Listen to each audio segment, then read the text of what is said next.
Discover the latest health tips, expert advice, and inspiring stories. This is the Health Channel Podcast. Your journey to better health starts now.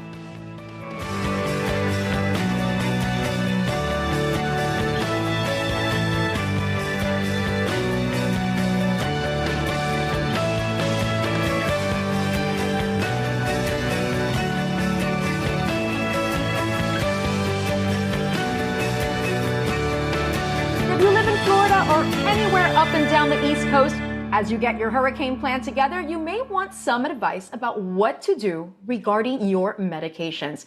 And today we have Dr. Madeline Camejo, Chief Pharmacy Officer for Baptist Health, and Dr. Angelica Berni, Director of Specialty Pharmacy at Baptist Health.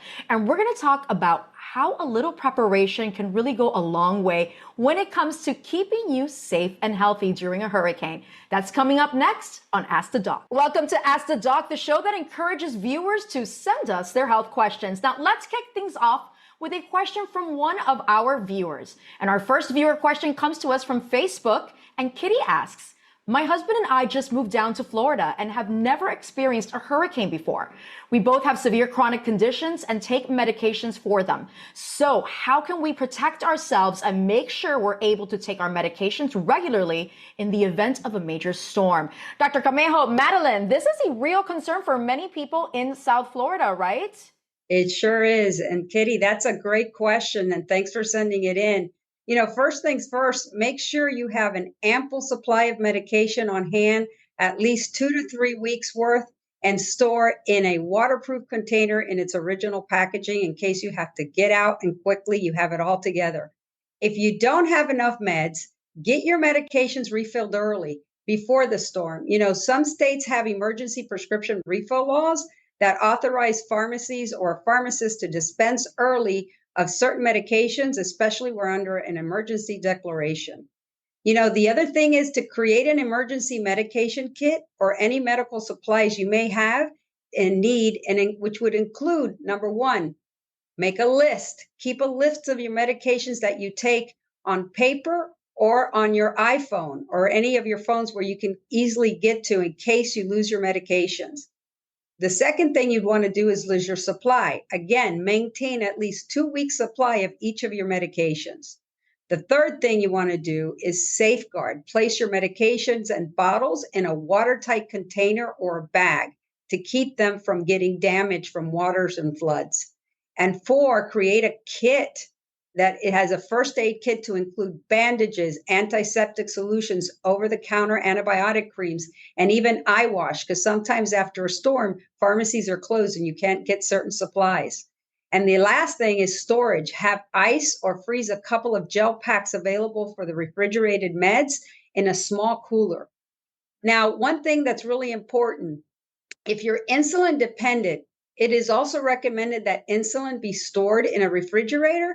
But during a hurricane, if you lose power, it's okay to leave the insulin in the refrigerator or in a dry place. You know, insulin can still be good for 28 days. So if you're using ice and you're not at home and you're in a hotel, then make sure you don't freeze your insulin. Don't use insulin that has been frozen, because what happens is the molecules break apart and they're no longer viable. So that's really important.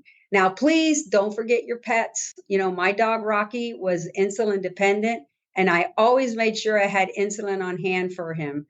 Many pets take medications for certain conditions, so make sure you also call your vet and fill your prescriptions meds for your pets too. Thanks, Madeline. So much great information and great reminders as well. We got another question from Joanne, who just reached out to us via YouTube.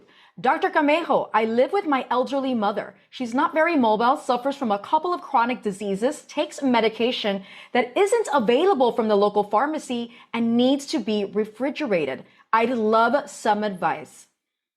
So, Joanne, thanks for sharing your story with us. You sound like a great daughter, and your mom is a lucky woman.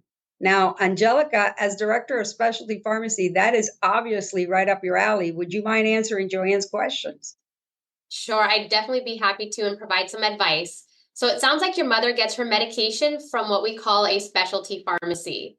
The reason that it's a specialty pharmacy, it's a little different from your traditional retail pharmacy that you might see on the corner due to the type of medications that they dispense and that they provide their patients. They also usually deliver their medications to patients, which is a little bit different.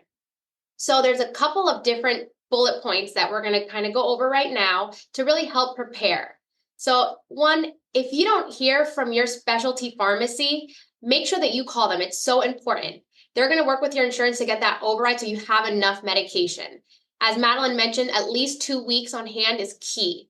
And to make sure that you're also able to get them delivered to the house. So make sure someone's home, either you or a relative, to be able to get that medication into the home before a hurricane. Next, what I would say is if your mom or anyone is on a refrigerated medication, make sure to have plenty of ice, coolers, or see if you can stay with a family member that has maybe some type of generator or somewhere that's going to have backup refrigeration for you. That's going to be also a big piece for preparedness. I would say then the next thing is to make sure to keep medications in a safe location. So that's going to be especially important when we have these chronic type of medications that may have special handling requirements, something like oral chemotherapy or certain medications that just can't be in your normal shelving area. Make sure to keep all those medications together in that sealed, tight, waterproof container, as Madeline mentioned. Lastly, I would say make sure to always have enough supplies. If you're on a medication that can be considered hazardous, as we talked about that oral chemotherapy, for example, bring a pair of gloves. That's going to be great in case someone has to help administer the medication for you if you're unable to. Also, just make sure to have any supplies such as needles, sharp containers, things to properly dispose of your medication. And it's also going to be key to keep those medication supplies close and together with your actual medications. Angelica, that is great information. Another thing you might want to consider is finding a small generator that's available at stores like Home Depot, Lowe's, or even Ace, any hardware store. They're simple to operate, and if the power goes out, a small generator may help keep refrigerator running. Now, make sure that when you keep the refrigerator outside the house and run long extension cords, never run a generator in the house. You can get carbon monoxide poisoning. Again, so much great information, Madeline and Angelica. Our next question just came from our website at allhealthtv.com, and it's from Tisha. And she asks, my father has sleep apnea and he uses a CPAP machine. I'm extremely concerned about him being able to use that machine if the power goes out. What advice do you have? Should he evacuate to a shelter immediately? He really likes staying home. Madeline, Angelica, I feel like this could be a common question as well. What advice can we offer Tisha? Oh, I can think of a couple of things off the top of my head, and I bet Angelica can too. But number one, if your machine runs on batteries, then make sure you get extra batteries or that they're charged.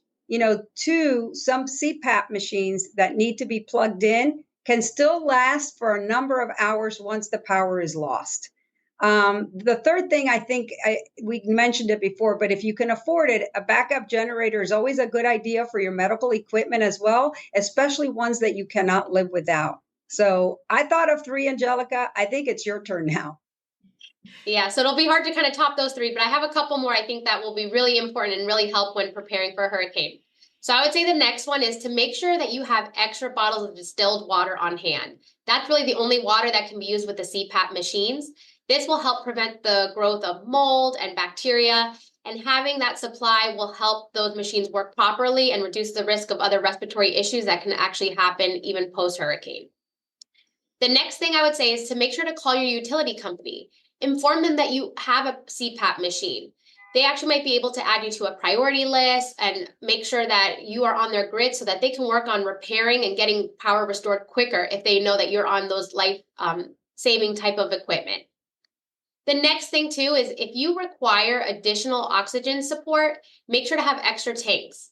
Additionally, if you're on an inhaler, anything, even if it's used on an as-needed basis, not something that you use every day, it's so crucial to have it on hand because you want to make sure that you're able to have it when it's actually needed. There could be debris and other environmental factors that happen and can agitate COPD, asthma, and other diseases after the fact. So having that inhaler is going to be so important during the storm and even after.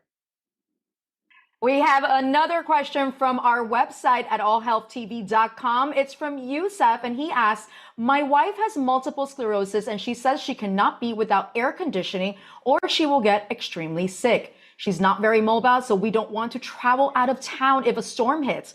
What should we be considering when choosing a shelter? What kinds of medical supplies should we bring? Thank you so much, Yusef. Angelica, that's an important question. Everyone should be prepared for a storm, but people with special needs certainly have to be ready in advance and make proper arrangements. Am I correct? You're 100% right, Kathy. So number one, I think everyone has to make sure that they have enough, food, water, medication, their medication supplies. But if you have special circumstances, as you mentioned there, that just adds another layer of complexity to the hurricane preparation plan. So there are special needs shelters that should be able to accommodate you and your wife, Yusef, in the event of a storm. With multiple sclerosis, it's not uncommon to be sensitive to heat. So there's a couple of things I can recommend. I would say make sure to stock up on instant ice packs. That's going to really help manage that heat sensitivity. Additionally, battery-powered fans, so either your handheld ones, the ones that you can put around your neck, those are a great option to help with that. Make sure to have extra batteries, as Madeline mentioned, or have them charged up, ready to go. And then another big piece is staying hydrated. That is going to be key. Drinking plenty of water, making sure that you have access to it during a storm and even after will really help with that. Another big piece I want to mention, though, is making sure to have all your supplies, such as your medications, equipments, being able to have those together that she uses on a day-to-day basis so that we can keep her as comfortable as possible during that storm.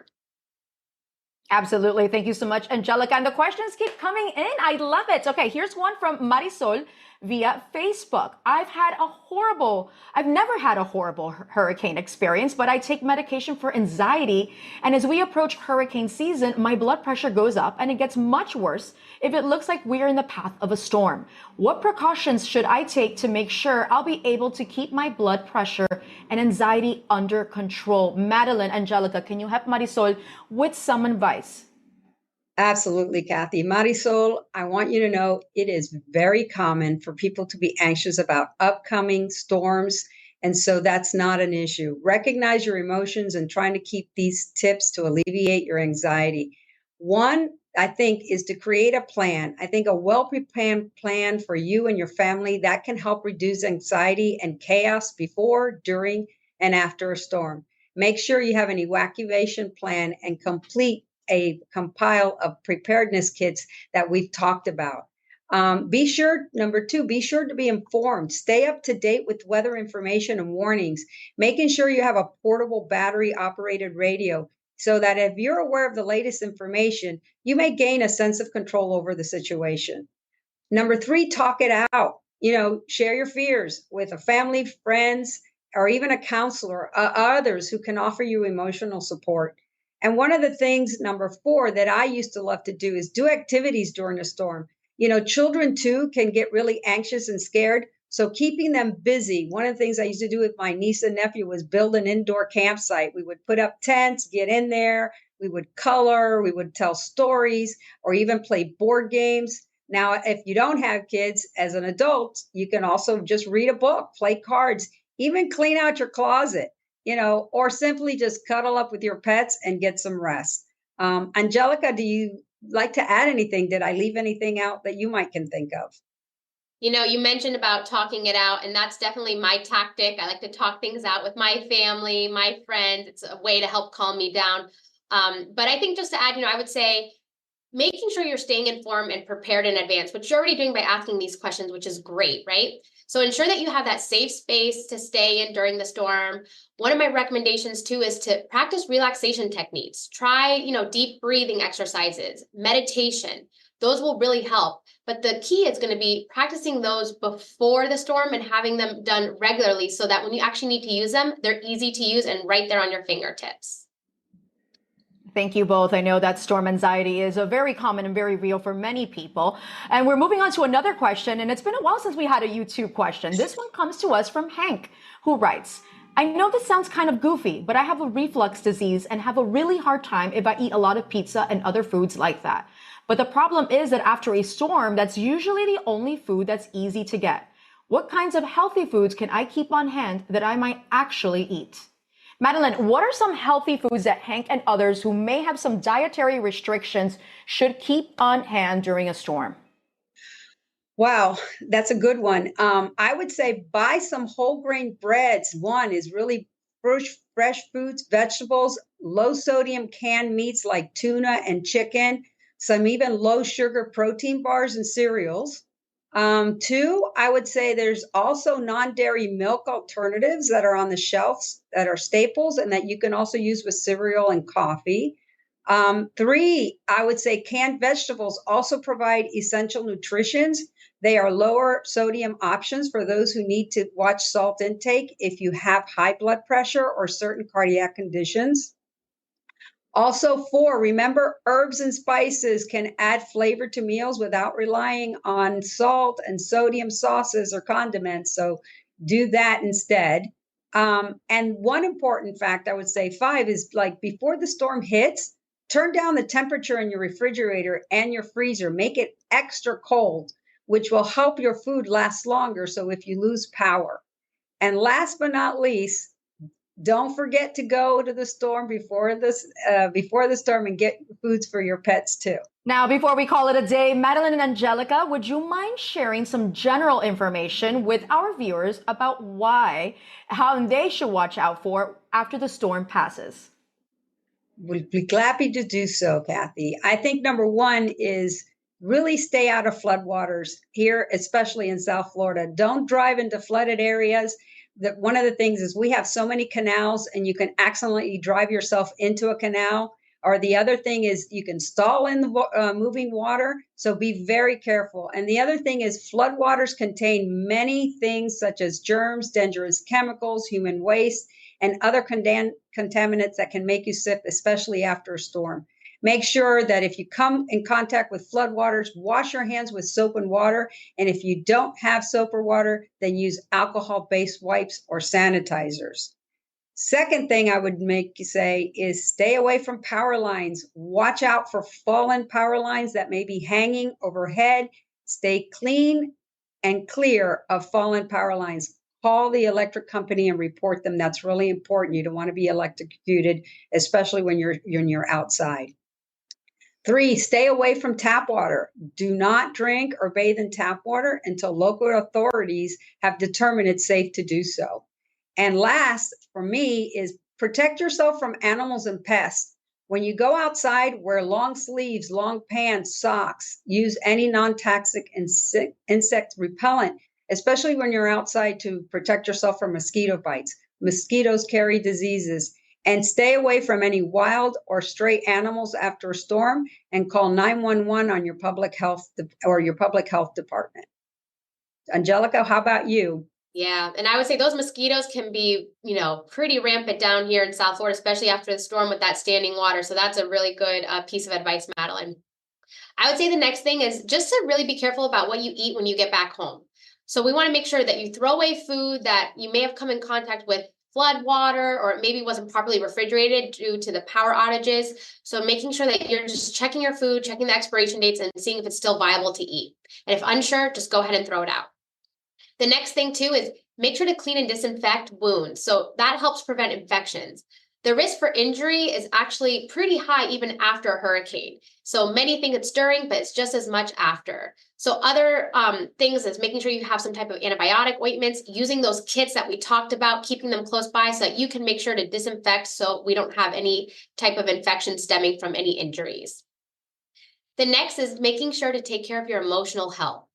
After a hurricane, it's so natural to feel those strong emotions, right? We talked about some of those coping mechanisms like the relaxation methods, deep breathing, but getting assistance to cope with stress and anxiety will really, really help to have your family recover a little bit more and help you be at ease, especially after a storm.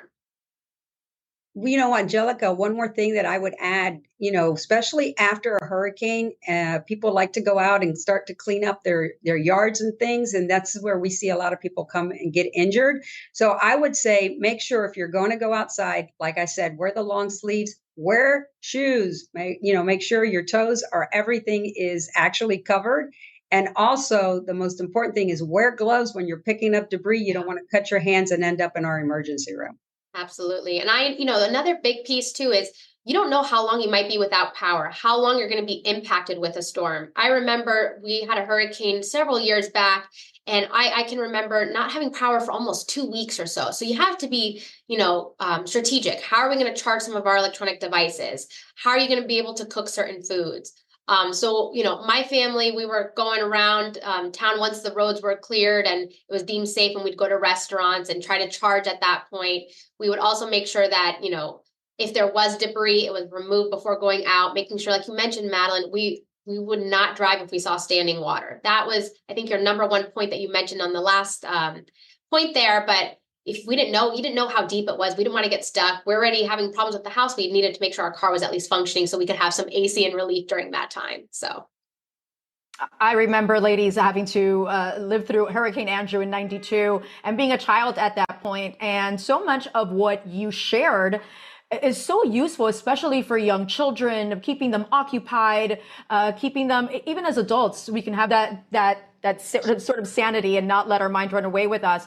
And one of the key things that you have mentioned was the necessity for that clean water. We can't stress that enough. You mentioned it for the CPAP machines. You mentioned it just to have at home to take your medicine. How crucial that is when we're talking about storm preparation. yeah. And don't forget the pets. Madeline mentioned it. Don't forget your pets. We hear horrible stories, pets left behind when families may go to a shelter or have to evacuate, or, making sure that with your pets also you have them, you have their leashes on and all identification, because sometimes they get out. They're nervous too. It's something new and unfamiliar. So just something, to help with that preparedness kit. Pets are family, at least for, I know Madeline had Rocky, and for myself, we love our pets, and I'm sure many of you do as well. So just don't forget about them in the preparation. I'm sorry, Madeline, go ahead. No, I was going to tell you that's really important because pets do get lost during storms. So make sure they're chipped. Make sure they have an identification list on them. That's really important. I think the other piece to this too is for families, make sure if you're going to have to go to a shelter, call ahead of time and make sure that the shelter is able to accommodate your pets. Sometimes people show up and they can't go in because they don't take shelter, so that they don't take the pets. So make sure that's available. Or you can call your vet. Sometimes they actually are able to store these or actually put them into certain vets will keep your pets for you during a storm too. So that's really important as well. Fantastic feedback, Madeline. I think that's key. We definitely need to find out if pets are welcome. I have one more question, actually. As a parent, I have one more question in regards to children, and that is how to keep them calm, especially in an age where we are bombarded with news and social media, and we're on text chains and seeing news stories. What is a great way to keep these children calm? So, go ahead. You want to go ahead, Madeline? Yeah. You can definitely take that one. So one of the things I would recommend is, again, talk about storms early before the hurricane season. So if we get one, at least they're kind of prepared and it's not scary. The other thing I would definitely say is do those indoor activities with your kids that we talked about earlier. Play games, keep them calm. I think those are really important things to have. Make sure you have good food for them to eat and snacks as well. As long as you keep them occupied, many times the storms take a whole full day, so they'll get to sleep earlier, or don't do a little bit different of a routine. If everybody can sleep together, that also helps keep people calm. It is a stressful time, not just for people who have chronic conditions and need to be looked for, but kids do go through a lot of stress during that time. Angelica, I don't know if you can think of anything else that you would like. Yeah, I also have 2 small children, and one of my things is having hurricane backpacks. So I let them, go ahead and pack up a little backpack with those activities Madeline mentioned. So I try to make it something fun to try to alleviate and not have them feel that stress. So they get to have a little flashlight in there. They get to put little activities in there. Food, that's key, right? You got to have their snacks ready to go. They're used to a lot of times technology, so I try to avoid that, because knowing that power might be out, if I have to take it away from them, or I'm not able to power it, or I have to pick between maybe a fridge or something else, I'm probably not going to power an iPad. But I would say just making it a little exciting, trying to keep them let them know that it's normal to feel a little anxious if they are, and just finding ways to just keep them us all together. So yeah, if you're calm, they'll be calm. That's the important thing. Absolutely. These are great tips. And thank you for that, Madeline and Angelica, for joining us, because that's all the time that we have for today. I'm Kathy Buccio, and I'll see you next time on Ask the Doc.